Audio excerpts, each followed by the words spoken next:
Hello gorgeous peeps, I'm Chris from TechSpert and today we're going to be checking out the Google Nest Hub second generation, fresh for 2021. The Nest Hub is essentially a smart speaker with full Google Assistant support. You've got a built-in 7-inch display for interacting with the device as well. And this bad boy is designed to be used in the bedroom, but not in any kind of weird kinky way. What it can do is it can get you ready for kip by basically soothing your brain, and then the next morning it can gently rouse you from your slumber so you're feeling all nice and refreshed and ready for the day ahead. And not even kidding, one of the big new features of the second gen Nest Hub allows it to monitor you while you're asleep in a way that isn't entirely creepy at all. Now, it'll cost you 90 quid. It's available to pre-order on Google's UK website right now. Going to take you on a full-on tour of the Google Nest Hub second gen so you know what to expect. And for more of the latest, greatest tech, please do subscribe and ding that notifications bell. Cheers! My nemesis cellophane, we meet again.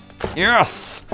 Alright, so what we get in here is, of course, one Nest Hub second gen. Google's usual bit of funky circular plug action, and a quick start guide, and that's your whack. So let's start with the design, and the second generation Google Nest Hub looks remarkably similar to the original. It's essentially a 7-inch touchscreen display which has been slapped onto a kind of speaker stand. You can grab the Nest Hub in 4 different colours. This is the charcoal version, but you can also grab it in chalk, sand or mist, all fairly subtle colours that should fit in with pretty much any kind of decor. The actual bezel of the touchscreen itself is always white no matter what your colour choice. The actual enclosure part of the Nest Hub is covered in fabric like most speakers. Got a subtle little bit of branding there, and it's actually constructed from 54% recycled plastics. That wee orifice there is where it plugs in. You've also got a little switch up here which basically mutes the microphone if you want the Google Nest Hub to not be listening into your conversations. And you've also got a volume rocker over here on the edge. And here on the bottom, as usual, you've got a rubbery surface as well, so the Google Nest Hub second gen won't slide around on whatever surface you stick it on if you stop prodding that display.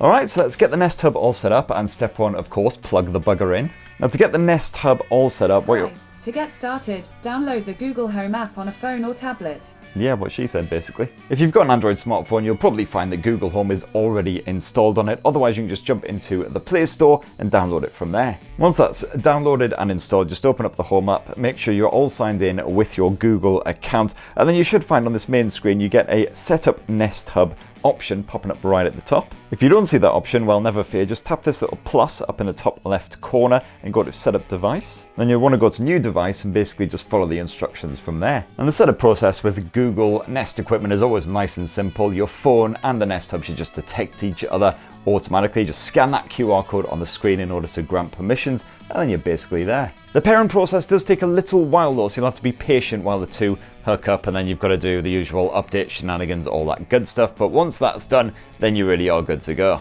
The actual UI of the Google Nest Hub second gen, nice and simple and straightforward, easy to get on with. So just a quick flick of your finger up from the bottom of the display there will give you fast access to the likes of your brightness controls, although you do have full automatic brightness thanks to the ambient sensor up top here. You can also change the volume this way, though you've also got that side-mounted volume rocker. You can also turn on Do Not Disturb, play with your alarms, all that good stuff. If you want to access the various touch menus here on the Nest Hub, just flick your finger from the right edge of the display. The main information that pops up will actually change depending on what time of the day it is. You can keep on flicking to access your wellness stuff, which I'll touch on in a bit. You've then got your smart home controls. You've got your media section where you can pick up whatever album you are recently playing or whatever video you were diving into as well. And then you've got the communication section where you can broadcast to any other Google Nest Hub and Google Assistant supported devices in the household, and you can also make a call over Google Duo. And then last up, your Discover feed, which just helps you to work out exactly what the Nest Hub can do. And if you do want immediate access to all of your smart home goodies, you can just flick down from the top end of the display. And as you can see, this takes you straight into that home control section. And you can mess around with your thermostats, your light, and you can also access any smart security cameras that you've got set up around your house as well. So yeah, you can use that touchscreen control in order to interact with the Nest Hub.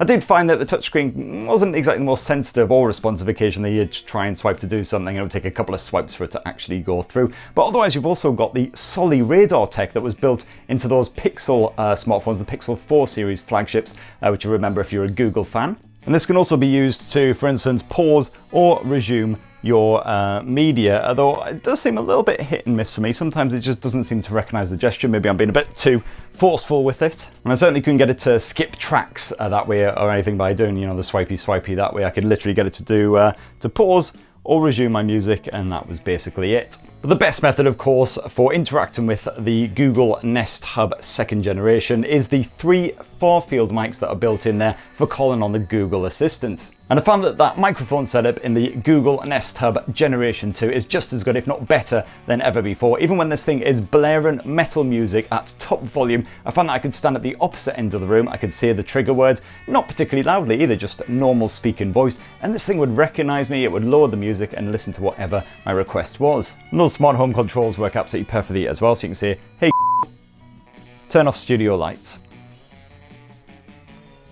And I will be done pretty much instantly. The actual speaker built into this thing uses a 1.7-inch driver. There is no woofer, unfortunately, unlike the Hub Max, to really boost the lows. You do get a respectable volume when you bump it up to the maximum levels, but the clarity does definitely take a hit once you get up there. The audio breaks up quite a bit. It's not exactly ideal for listening to a good bit of, hip hop, rock music, anything like that. Poco may well have taken a huge steaming elephant dump all over Samsung's parade, but is the Galaxy A52 5G still a worthy alternative to that Poco F3? But the Nest Hub Generation 2, absolutely fine for just a soothing, gentle bit of background music or something like that. Or if you want to just relax in bed with a couple of YouTube videos before getting some kip, maybe throw on some unbox therapy, that'll definitely help put your lights out. And yeah, that display is rather dinky and it's not exactly super crisp resolution either. It's 1024 by 600, so not even basic HD, but it's again fine for just kicking back with some simple video. You can watch a bit of Disney Plus or Netflix on this thing, both of which are supported by the Google Nest Hub. That's an advantage that it has over the Amazon Alexa smart displays. It's not really much different from just, watching a bit of video on your smartphone when you're lazing around in bed. I guess the color reproduction is absolutely fine. Top brightness levels, again, no worries at all. And like most smart displays, the Nest Hub Gen 2 can basically act as a digital photo frame when it's not in use, which is really nice. Any of your photos that you've uploaded to Google Photos can show up here. You can set exactly which albums are going to be displayed. The one feature that is missing in action here on the Nest Hub Generation 2 is a camera. There's no camera of any description built into this thing. It just uses that SOLI Radar sensor for the motion gesture support. Usually it's useful to have a camera built in there, as you can use it then as a remote security camera for monitoring your home when you're away. You can also use it for video calling, of course. But the fact that this thing is designed to live in the bedroom means that the lack of a camera isn't really a massive miss. Although who knows, in these days of social distancing, maybe you're in the mood for a bit of sexy Skypes every now and then. And as I briefly mentioned before, the Nest Hub 2 will change the information it provides depending on the time of the day. So right now we've got the Your Afternoon screen,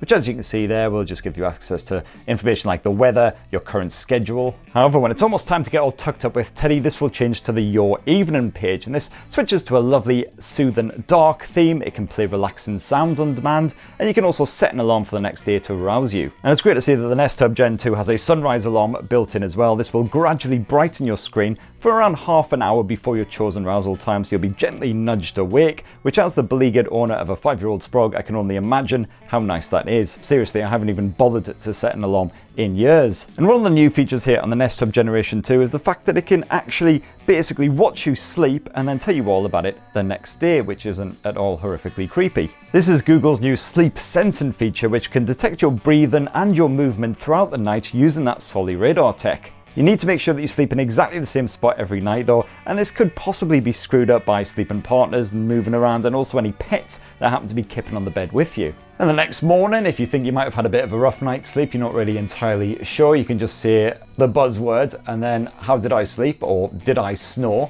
and you'll be clued into exactly how good your kip was. How did I sleep last night? It looks like you slept a good amount and it was restful. You went to bed late, but slept for 7 hours and 25 minutes. Did I snore last night? It looks like you snored for a total of 5 minutes.